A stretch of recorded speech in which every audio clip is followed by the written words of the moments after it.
मराठा आरक्षणासाठी विशेष अधिवेशन. मराठा आरक्षणाचा होणार कायदा.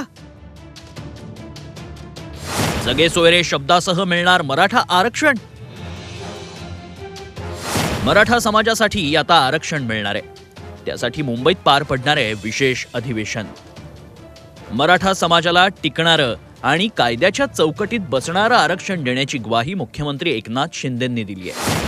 उद्या विशेष अधिवेशन बोलवलंय.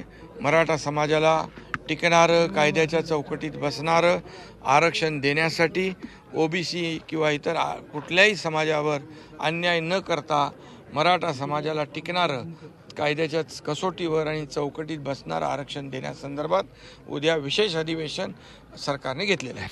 विशेष अधिवेशनात मराठा समाजासाठी स्वतंत्र आरक्षणाचा कायदा होणार असल्याची माहिती सूत्रांनी दिली आहे. मराठा नेते मनोज जरांगे पाटील मराठा आरक्षणाच्या कायद्यासाठी उपोषणाला बसलेत. विशेष अधिवेशन बोलावण्याची मागणी त्यांनीच केली होती.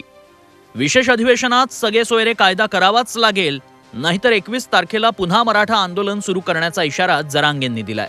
कुणबी नोंदी सापडल्यात आणि ज्यांच्या सापडल्या नाहीत त्यांच्यासाठी सगळ्या सोयऱ्यांची अधिसूचना सरकारनं काढली.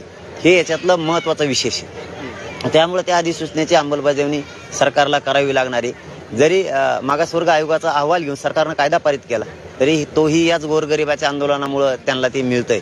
परंतु याचा अर्थ असा नाही की तुम्ही सगळे सोयऱ्यांची अधिसूचना तुम्हीच काढली आणि अंमलबजावणी करणार नाही, तर असं होणार नाही. तुम्हाला अधिसूचना त्याची अंमलबजावणी करावीच लागणार आहे. नसता 21ला आंदोलनाची दिशा ठरणार आहे. मग मात्र बोलणं सुद्धा बंद होऊ शकतं. मराठा समाजाला आरक्षण मिळण्यासाठी राज्यभर सर्वेक्षण करण्यात आलं. माजी न्यायमूर्ती सुनील शुक्रेंच्या अध्यक्षतेखालील राज्य मागासवर्ग आयोगानं सरकारकडे हा अहवाल सुपूर्द केलाय. त्यामध्ये कुणबी वगळून 32% मराठा समाज असल्याची नोंद करण्यात आली आहे. मात्र मराठा आरक्षणाबाबत सरकार अपवादात्मक परिस्थिती कशी सिद्ध करणार असा सवाल संभाजीराजे छत्रपतींनी राज्य सरकारला केलाय. सरकारला मला एवढंच सांगायचं आहे की नुसतं कायदा पारित करून चालणार नाही, तर कायदा पारित करत असताना सुद्धा ते एक्स्ट्राऑर्डिनरी सिच्युएशन 50%च्या वर जर तुम्हाला आरक्षण द्यायचं असेल, कारण तुम्हाला कोणाला धक्का न लावून द्यायचं आहे म्हणजे याचा अर्थच की 50%च्या वर द्यायचं आहे. आणि 50%च्या वर आरक्षण द्यायचं असेल तर ती अपवादात्मक परिस्थिती, असामान्य परिस्थिती तुम्ही कशी सिद्ध करणार ह्याच्यावर सुद्धा त्या दिवशी बोलणं तितकंच गरजेचं असणार. दुसरीकडे उदयनराजे भोसलेंनी आर्थिक निकषावरच आरक्षण देण्याची मागणी केली आहे.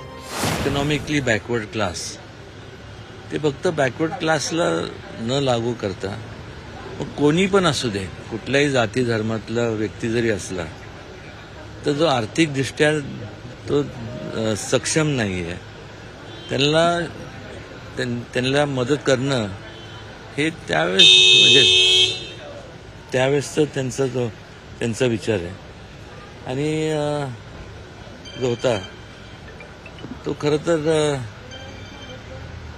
आणायला हवा होता. आणि प्रत्येकाला वाटतं की आपल्यावरती अन्याय होऊ नये. अनुसूचित जाती 13%, अनुसूचित जमाती 7%, ओबीसी 19%, विमुक्त भटक्या जाती प्रवर्ग 4 11%, एसबीसी अ वर्ग 2%, ईडब्ल्यूएस आरक्षण 10%, एकूण आरक्षण 62%. राज्य सरकार यात मराठा समाजाला 13% आरक्षण देण्याच्या तयारीत आहे. तेव्हा मराठा समाजाला शिक्षण आणि सरकारी नोकरीत आरक्षण दिल्यास बिहारप्रमाणे एकूण आरक्षण 75%वर जाईल. मराठा आरक्षण हा राज्याचा नाही तर केंद्राचा विषय आहे. त्यामुळे विशेष अधिवेशनातून काहीच साध्य होणार नसल्याचा दावा राज ठाकरेंनी केलाय. हा विषय राज्याचा नाहीच आहे, हा केंद्रातला विषय आहे, सुप्रीम कोर्टातला विषय आहे. मी तुम्हाला मागच्या वेळेला सांगितलं होतं की ह्याच्यामध्ये टेक्निकल प्रॉब्लेम आहेत, ते सुटल्याशिवाय हे विषय पुढे जाणार नाहीत. हे सगळं भुलवलं जाते बरं का. यातनं हाताला काही लागणार नाही. मी त्या दिवशी त्यांच्या समोरच जाऊन सांगितलं होतं ना की होणार नाही म्हणून. बरोबर की नाही. मराठा आरक्षणाचा कायदा आणताना हायकोर्टाच्या सूचनेनुसार आणि राणे उपसमितीच्या शिफारशीनं 2018 मध्ये तत्कालीन महाराष्ट्र सरकारनं मराठा समाजाला 13% आरक्षण दिलं होतं. हे आरक्षण सुप्रीम कोर्टात टिकलं नाही. मात्र राज्य सरकारनं आता मराठा आरक्षणासाठी विशेष अधिवेशन बोलावलंय.